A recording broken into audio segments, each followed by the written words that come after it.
Hey there everybody, it's Mark Crilly. I'm back with another video. This is a follow-up to a video I did several months ago about female body proportions for animated characters, in which I drew 3 different animated characters and showed how exaggerated their body proportions were compared to actual human anatomy. So I'm going to do the same thing this time using male characters, and over here, as I did before, I've got this sort of reality check version of what an actual young man looks like, human body proportions. Although I should say we should all be so lucky to look that good while wearing a swimsuit.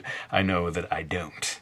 But let's move right along. What I'm going to do here is draw this first body proportion here, all in time-lapse, and then I'll come back and sort of point out the various ways in which it diverges or does not diverge from 4 different points. Here I've got sort of from the head to the chin. This is the waist, this is the tips of the fingers here, and this is a line for the knees. So let's go ahead and get into it.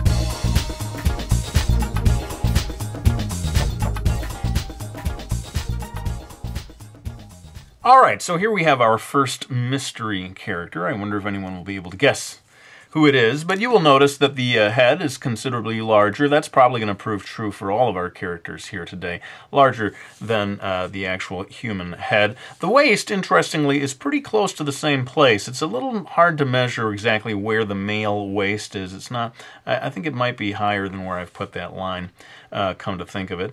But another big difference is where the fingers come to rest, quite a bit higher than in the human anatomy version.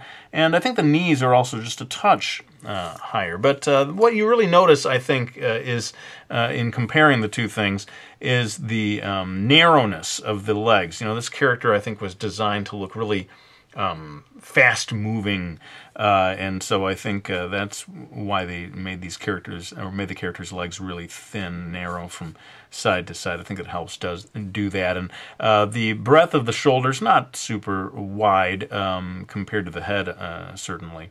But otherwise, I think that gives you a sense of what distinguishes this character from real human anatomy, and eventually will distinguish it as well from these other 2 versions. Speaking of which, let's go ahead and move on to the next one.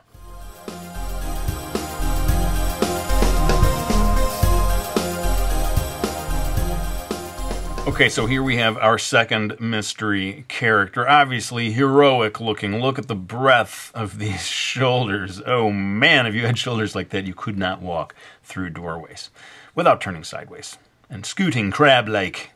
Anyway. This character is, you know, they're having fun with it. They're trying to create a dynamic shape, right? I mean, notice just like between the arm and the chest area, the difference in the shape, even though they are in fairly similar poses. This is a fun, sort of cartoony design, and I won't say who it is, although describing him as heroic might begin to give it away. Notice how tiny the feet are. That I had to sort of laugh when I saw that. But this was sort of deliberately, let's put a lot of the mass in the upper body. His neck is really quite thick compared to this character, even compared to real life. And I did notice, though, that even though the head is a little bigger than real human anatomy, it's not that much bigger, and the knees also come in pretty close to where they are, and the hands, the length where the end of the hands is coming in pretty close to real human anatomy. Notice, though, that real human hands are a bit larger than I think artists in general like to draw them. I find very often people are reducing the size of the hands. Well, that's not, I mean, sometimes they're actually enlarging them, so I guess I can't really put that out there as a general principle. But in any case, these 2 characters clearly have smaller hands compared to actual human anatomy. Enough about that. Let's go ahead and move on to mystery character number 3.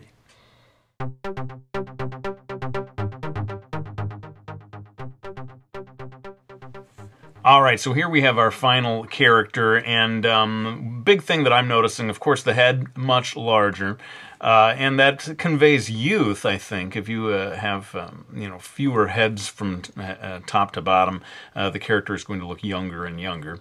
Kind of stocky looking, right? And especially interesting if you look at the breadth of the shoulders here, kind of narrowing the chest area almost, and putting much more into the legs than either of these other characters, more even than human anatomy would suggest. And then the feet, really big, gives him this very strong stance that is interesting in contrast to these other characters. However, it is sort of funny to see how a lot of these things come in at the same point, like the hands, again, lining up almost with reality there.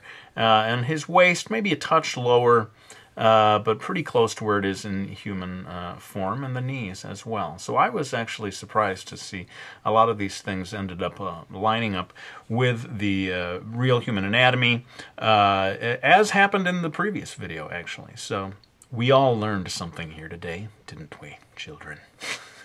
Okay, let's go ahead and reveal the secret identities of these three characters. I'm going to go ahead and do it all at once in time-lapse, and you will be able to see if you were able to guess who each character was.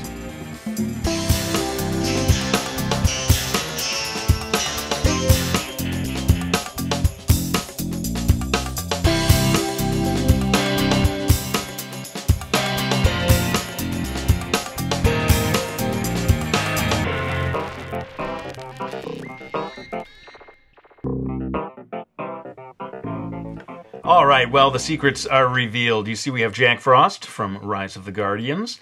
We've got Robin from the animated TV series version. And Satoshi from Pokemon, or Pokemon, depending on how you want to say it.